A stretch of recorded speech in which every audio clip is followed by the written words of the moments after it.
नमस्कार, बहुत स्वागत आप सभी का। मैं हूं शिवांगी द्विवेदी आपके साथ और आप देख रहे हैं न्यूज़ 18 इंडिया का डिजिटल प्लेटफॉर्म। और आज हम बात करने जा रहे हैं पाकिस्तान के बलूचिस्तान में रेको-डी खदान की, जिस पर अमेरिका के अरबों डॉलर के निवेश फंसे हुए हैं।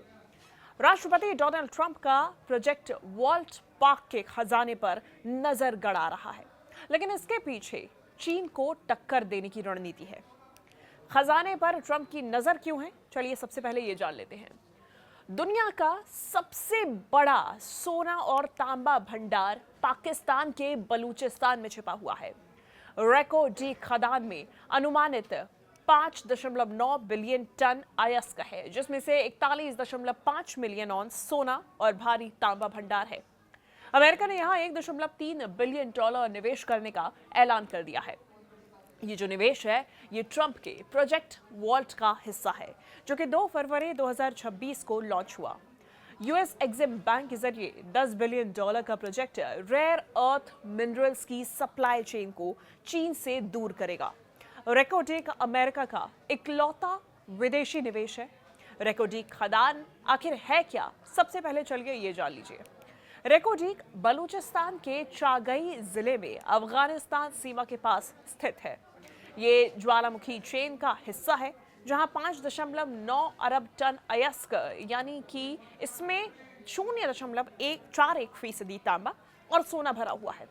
इसका कुल मूल्य 500 बिलियन से $1 ट्रिलियन का अनुमानित है। सोच सकते हैं आप, ये दुनिया की सबसे बड़ी अनडेवलप्ड गोल्ड कॉपर माइन है। खनन शुरू होने पर 50 साल तक चल सकता है। हजारों नौकरियां इससे पैदा हो सकती हैं। पाकिस्तान के लिए यह आर्थिक बूस्टर है, लेकिन बलूच विद्रोह से सबसे बड़ा खतरा बना हुआ है। अगर बात करें कनाडा की बारिक गोल्ड 50% शेयर रखती है। पाकिस्तान सरकार और बलूचिस्तान सरकार को 25% मिलेगा। 2028 से इसका प्रोडक्शन शुरू होने वाला है। अब प्रोजेक्ट वॉल्ट की पूरी कहानी समझिए। ट्रंप ने प्रोजेक्ट वॉल्ट शुरू किया ताकि अमेरिका क्रिटिकल मिनरल्स जैसे कि तांबा, सोना, रेयर अर्थ, ये तमाम मेटल्स पर चीन की निर्भरता कम करे। ये minerals EV batteries, defence, tech के लिए बेहद जरूरी है। एग्जिम बैंक ने $12 बिलियन इसके लिए मंजूर किए, जिसमें से 1.3 बिलियन रेको-डी पर ही लगाए गए हैं। ये यूएस माइनिंग उपकरण निर्यात करेगा। 6,000 अमेरिकी और 7,500 पाकिस्तानी जॉब्स भी इससे पैदा हो जाएंगी। ट्रंप की देखिए रणनीति आप समझिए। ग्लोबल सप्लाई चेन को रीशेप करना। चीन 90% रेयर अर्थ कंट्रोल करता है। अमेरिका अब इसे चुनौती दे रहा है। पाकिस्तान के आर्मी चीफ आसिम मुनीर और पीएम शहबाज शरीफ ने व्हाइट हाउस में सैंपल दिखाए, जिसके बाद निवेश पक्का हुआ। निवेश का महत्व और फायदे भी आप समझ लीजिए, खासतौर पे अमेरिका के लिहाज से। सस्ते मिनरल्स और चीन को झटका।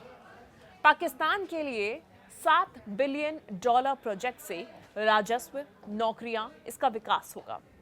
बलूचिस्तान गरीब लेकिन खनिजों से भरा हुआ है। ये निवेश अर्थव्यवस्था सुधार सकता है। अब कौन से पक्ष को कितना इसका फायदा होगा, चलिए आपको ये समझाते हैं। अमेरिका को रेयर अर्थ की सप्लाई होगी, 6,000 जॉब्स मिलेंगी। पाकिस्तान को 7,500 जॉब्स मिलेंगी, अरबों का राजस्व मिलेगा और इसके साथ विकास होगा। वैश्विक लिहाज से सप्लाई चेन विविधता बढ़ेगी और कीमतें स्थिर हो जाएंगी। लेकिन जोखिम भी है। देखिए, बलूचिस्तान में अलगाववादी हमले, विदेशी कंपनीज पहले ही भाग चुकी हैं और ऐसे में मुश्किलात बढ़ सकती है। विवाद और इतिहास को भी आप समझिए। 2011 में पाकिस्तान ने बारिक और चिली की कंपनी को राइट्स रोके। इंटरनेशनल कोर्ट भी गया। अब बारिक लौटी है, लेकिन सुरक्षा चिंताएं अभी भी हैं। बरूच लिबरेशन आर्मी हमेशा हमला करती है और ऐसे में आईएमएफ राहत के बदले पाक ने प्रोजेक्ट खोला है। ट्रंप का निवेश पाकिस्तान को आईएमएफ से दूर कर सकता है, लेकिन बलूचिस्तान अभी भी अस्थिर है। तो क्या अमेरिका का दांव सफल होगा, ये एक बड़ा सवाल है। देखिए, पाकिस्तान अमेरिका संबंध को आप समझिए। ट्रंप के दूसरे टर्म में पाक के साथ गर्मजोशी देखी गई। व्हाइट हाउस लंच के बाद निवेश का ऐलान किया गया। चीन को काउंटर करने के लिए पाकिस्तान का यूज किया जा रहा है। अब भारत के लिए भी चिंता बढ़ जाती है क्योंकि रेयर अर्थ्स रेस में पाकिस्तान मजबूत हो रहा है। तो कुल मिला के भविष्य का ही अब सब खेल है, क्योंकि रेको डेक ट्रंप की एक बड़ी चाल है। पाकिस्तान का खजाना खुल जाएगा, लेकिन सुरक्षा चुनौती अभी भी बहुत बड़ी है। अपडेट्स के लिए आप चैनल को सब्सक्राइब जरूर करिए और इस पूरे मसले पे आपका क्या सोचना है आप कमेंट करके हमें जरूर बताइएगा। धन्यवाद।